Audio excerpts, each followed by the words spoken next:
Hey there, Aubrey. How's it going today?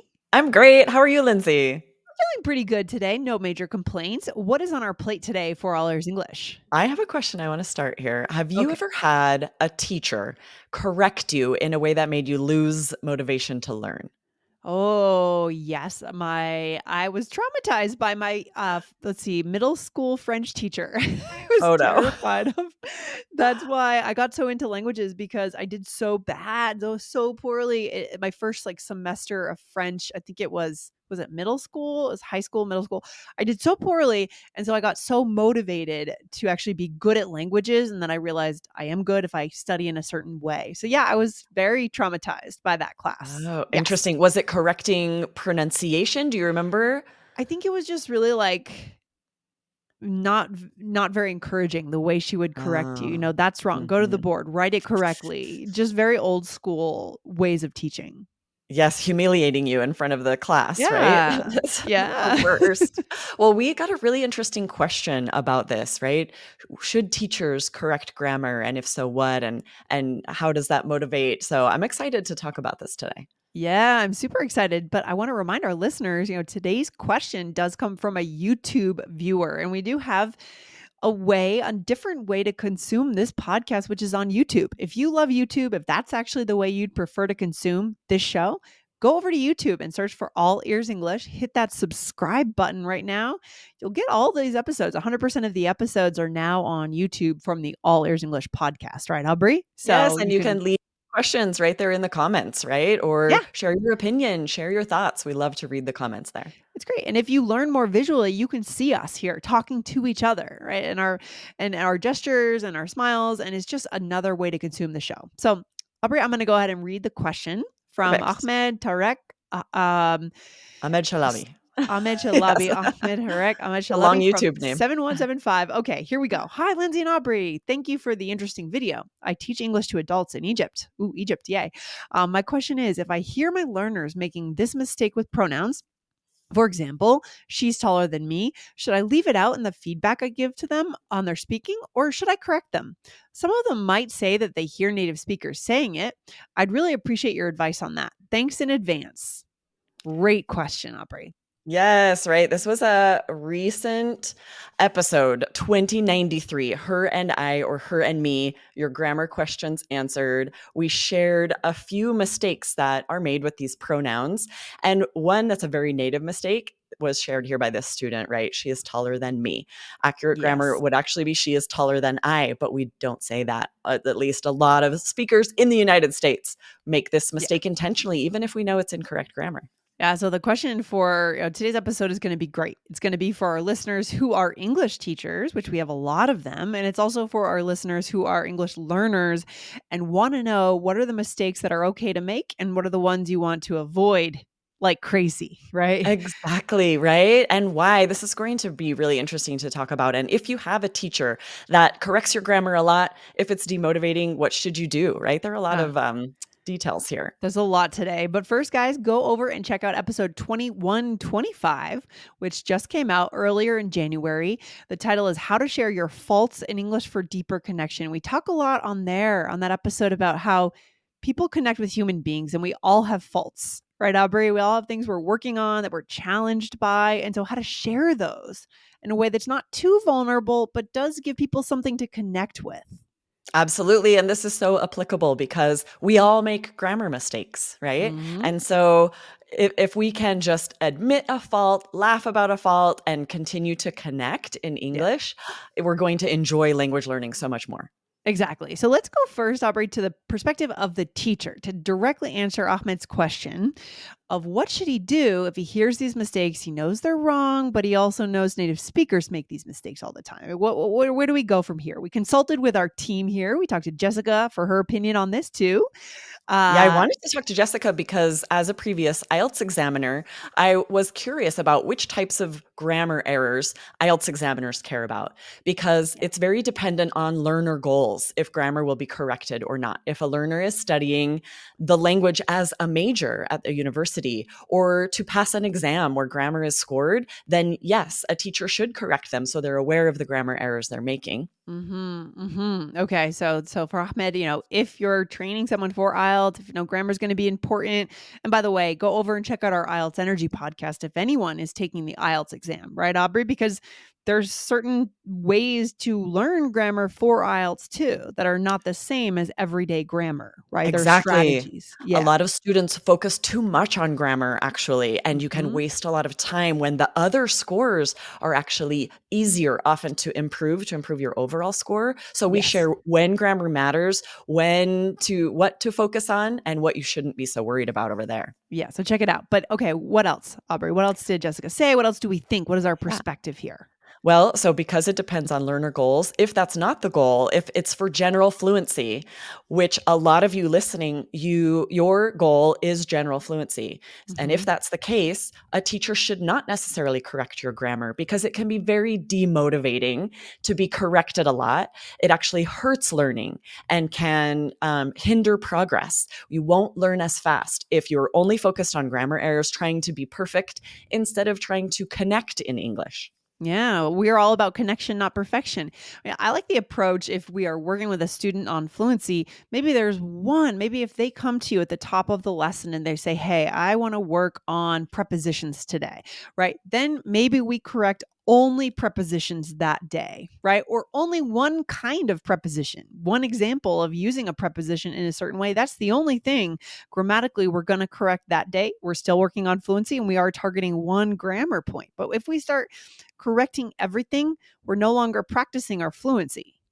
Exactly, right? And if teachers are correcting everything, it's interrupting, derailing the lesson. It can make it Mhm. very disjointed and choppy. And then the student will leave probably not remembering any of those corrections very well. So I love that idea. We often do that in our classes to Mm. focus on one grammar point and then really help so that we can actually improve. Yeah, that's why I think it's important for our listeners to, when you think about your prep schedule, you're adding in both trained professional teachers and conversation partners. You're not doing just one or the other because the conversation partner is not there to have a goal for the lesson. It's just a conversation partner. They're not going to focus in this way, but the teacher will. And so you combine both and you get the best of both worlds. Yes, absolutely. So we have been focusing a little more on grammar this fall. A lot of our listeners write in questions asking about grammar, and I love this. It's great to want to know the correct grammar. And then the 100%. question is, right, when I'm in a class, should I be,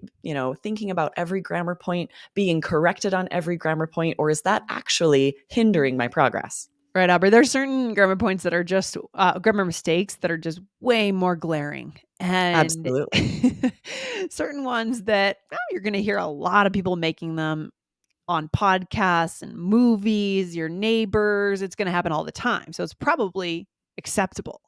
Yes, absolutely. We're actually going to share three today that we as teachers do not correct here in the United States because they're so common, they're so accepted by native speakers that often, if you say it correctly, people will think you're making a mistake.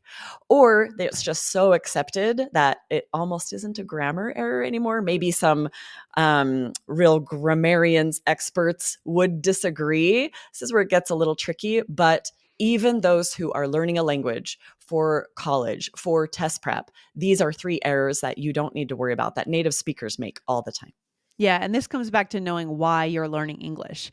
If you're learning for human connection, which I think 95% of our listeners are, then you don't need to worry about these mistakes. And I would actually argue that if you're a native speaker or even a non-native speaker and you go around correcting people, correcting native speakers or non-native speakers, when they make these mistakes, you're killing the connection, okay? So Absolutely. there are times when saying it right or commenting on how to say it right kills the connection. So we have to know what our ultimate goal is.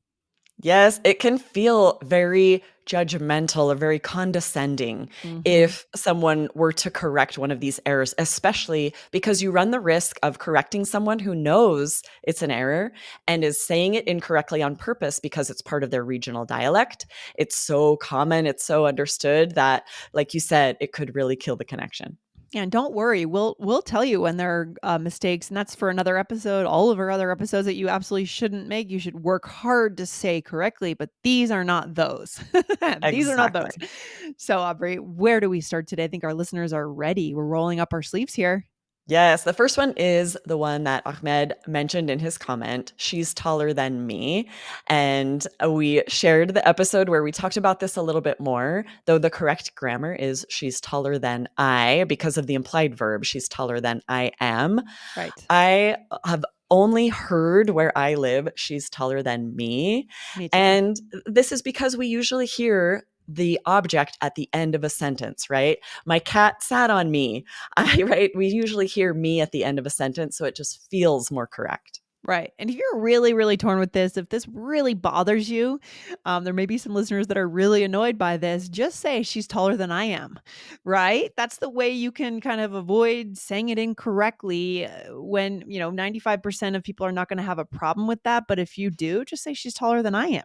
That's a Okay. really good pro tip because if you do say she's taller than I, it's so interesting how using the correct grammar there sounds a little pretentious. It Like you're really trying to does. intentionally use this very fancy, perfect grammar that most people in the United States don't use in day to day conversations.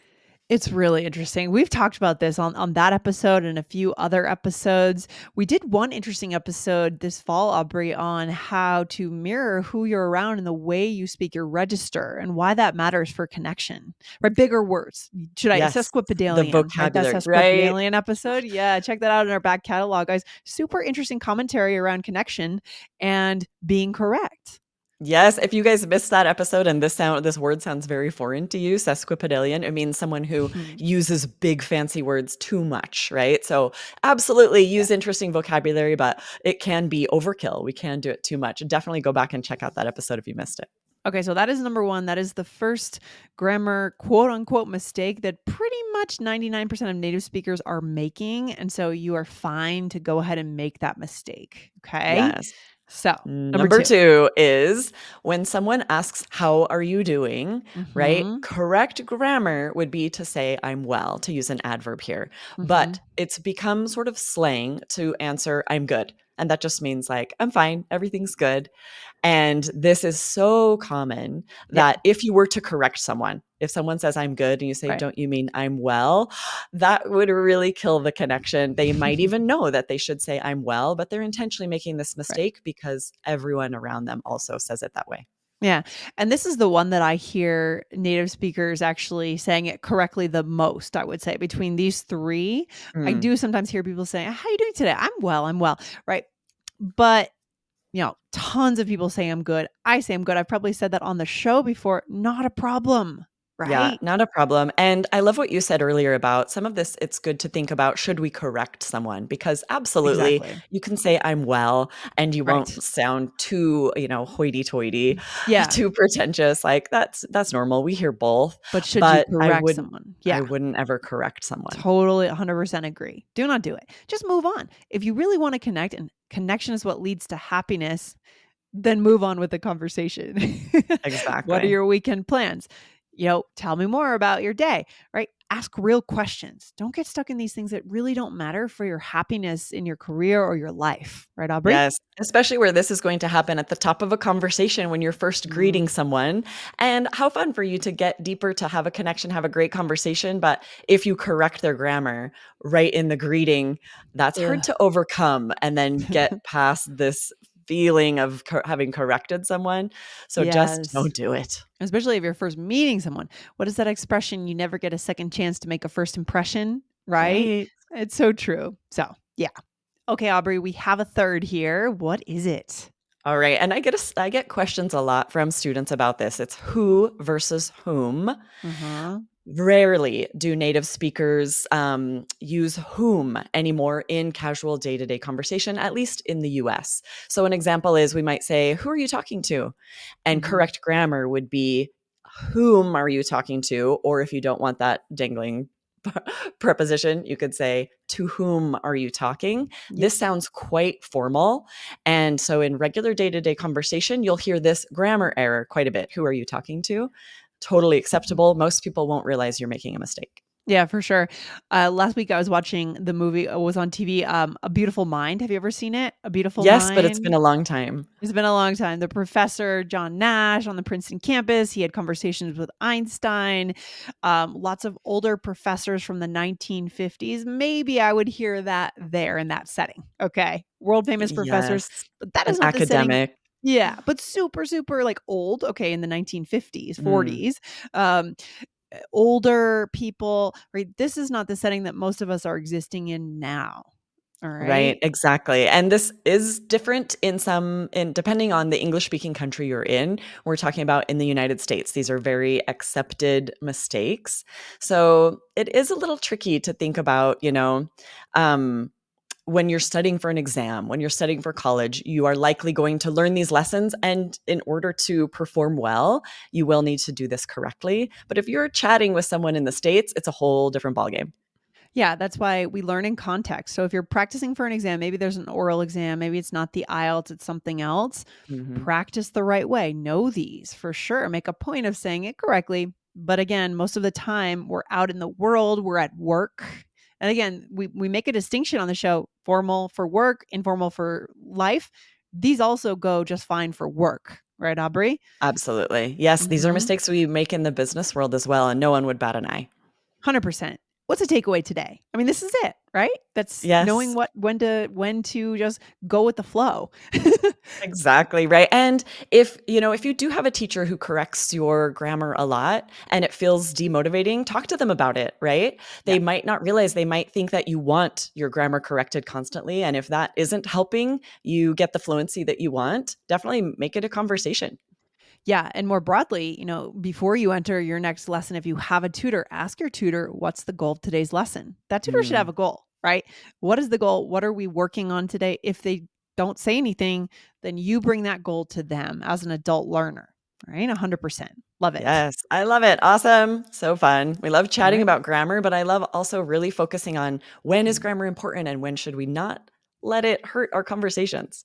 Yeah, as we said in that other episode, we love words, we love grammar, but we love connection more. Yeah. So if you agree with us, then this is our philosophy here at All English. So check out our show on YouTube, guys. Hit subscribe so you can catch us on YouTube 4 days a week. All right, Aubrey, we'll talk to you soon. Awesome. See you next time. Bye. Bye.